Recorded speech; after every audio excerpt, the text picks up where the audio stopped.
السلام عليكم ورحمة الله وبركاته.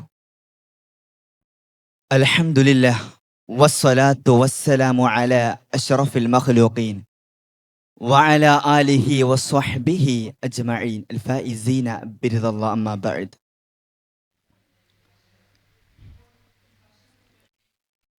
മാധ്യമങ്ങള് ജനങ്ങളെ പഠിപ്പിക്കുന്നത് അവിശ്വസിക്കാനാണെന്ന സാമുവൽ ബട്ട്ലറിന്റെ പ്രവചനങ്ങള് പ്രസക്തമാവുകയാണ്.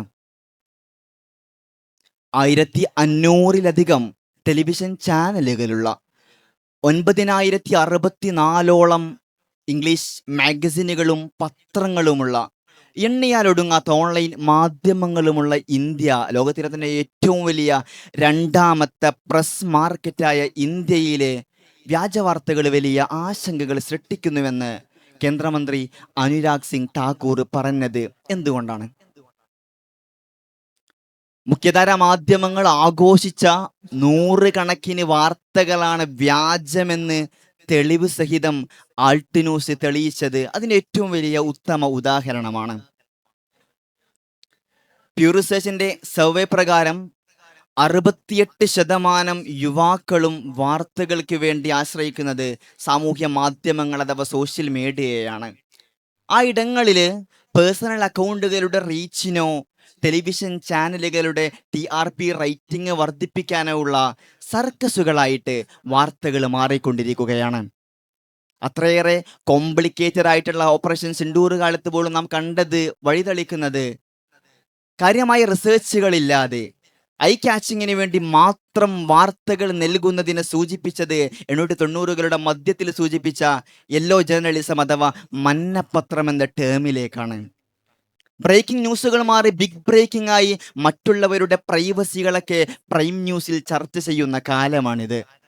ഈ ഹിമിക്കി ആക്ടിവിറ്റികൾക്ക് കൂടുതൽ ഇടം നൽകുന്നത് കൊണ്ട് തന്നെയാണ് മുഖ്യധാര മാധ്യമങ്ങളിൽ നിന്ന് പോലും ഇൻ ഡീറ്റെയിൽ ആയിട്ടുള്ള വാർത്തകളൊക്കെ മെല്ലെ മാഞ്ഞുപോയിക്കൊണ്ടിരിക്കുന്നത്.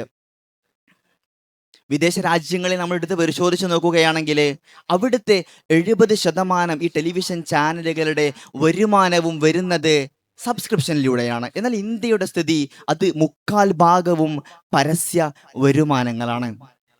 ഉടമസ്ഥർ കോർപ്പറേറ്റ് ശക്തികളോ രാഷ്ട്രീയ പാർട്ടികളോ ആണ്.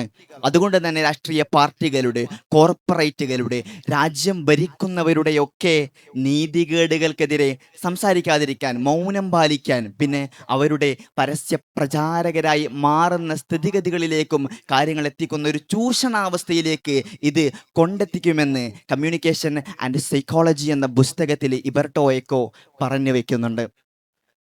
വ്യാജവാർത്തകൾക്ക് കലാപങ്ങൾ വരെ സൃഷ്ടിക്കാൻ സാധിക്കുമെന്ന് ഗുജറാത്ത് കലാപകാലത്ത് നമ്മളെവരും കണ്ടതാണ്. സന്ദേശും ഗുജറാത്ത് സമാചാറുമൊക്കെ അതിനുള്ള ഏറ്റവും വലിയ ഉദാഹരണങ്ങളുമാണ്. ഇന്ന് ഓരോ വ്യക്തിയും ഓരോ മാധ്യമമായി മാറുന്ന കാലത്ത് വിജയ് മല്യയെ പോലുള്ള, ദളിത് മോദിയെ പോലുള്ള ആളുകൾ മുഖ്യധാര മാധ്യമങ്ങൾക്ക് പകരം എന്തുകൊണ്ടാണ് യൂട്യൂബർമാർക്ക് അഭിമുഖം നൽകുന്നത്? അത് അത്രയേറെ ആഘോഷിക്കപ്പെടുന്നതും എന്തുകൊണ്ടായിരിക്കാം?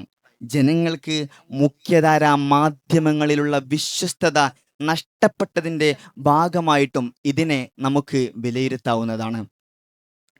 ഈ കാലത്ത് ഏറ്റവും കൂടുതൽ വാർത്തകൾ സുപരിചിതമായ രീതിയിൽ പെർഫെക്റ്റായി റിപ്പോർട്ട് ചെയ്തതിന് അന്തർദേശീയ അവാർഡുകൾ, പുരസ്കാരങ്ങളൊക്കെ ഏറ്റുവാങ്ങിയ ആൾട്ട് ന്യൂസിന്റെ സഹസ്ഥാപകൻ കൂടിയായിട്ടുള്ള സുബൈറും, അതുപോലെ തന്നെ ദ വയറിന്റെ സിദ്ധാർത്ഥ് വരദരാജനും കരൺ താപ്പറുമെല്ലാം രാജ്യദ്രോഹികളായി മാറുന്ന കാലത്ത് വ്യാജവാർത്തകൾക്കെതിരെ കണ്ണടച്ചാൽ അത് നമ്മുടെ സ്വയം നാശത്തിനും ഈ ലോകത്തിൻ്റെ തന്നെ നാശത്തിനും അത് കാരണമാകുമെന്ന് ജനാധിപത്യവും വ്യാജവാർത്തയും എന്ന പുസ്തകത്തിൽ പ്രതിപാദിക്കുന്നുണ്ട്.